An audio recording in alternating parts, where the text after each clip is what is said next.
Well, you may have learned about the Chardon shooting on Facebook or Twitter, and if you didn't, someone you know did. Investigator Sarah Buttison is here to tell us how social media is shaping the news and changing the story. Sarah? We talked to a national media expert about how the Chardon story unfolded online.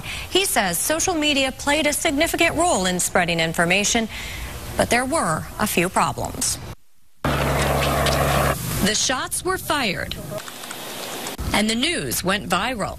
It always does change the story to have those kinds of pieces of information flowing out that no official agency has control over.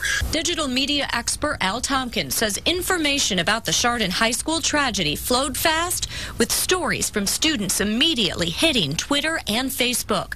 But as is often the case in breaking news, the inside info wasn't always accurate. We know that eyewitness accounts are really unreliable.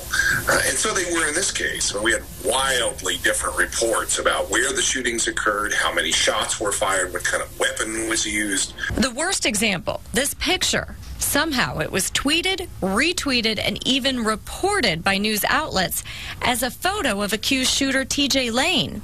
Here's the thing, it's not him.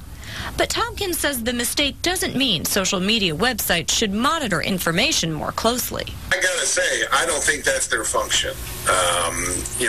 These are social network communities, and it'd be like the phone company trying to monitor phone calls to figure out, who should be talking about something. Today, the Chardon school shooting still dominated social media conversations, with celebrities tweeting condolences and news organizations posting updates. Tompkins says this is now the fastest way news breaks. We just have to remember that faster isn't always better. As consumers of social media, part of our responsibility is to understand that you can't trust everything you read. Of course, Twitter and Facebook do sometimes take action. It appears they yanked public access to TJ Lane's accounts shortly after he was identified as the accused shooter.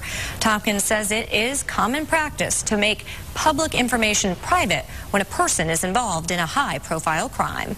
On your side, I'm investigator Sarah Buttison, News Channel 5.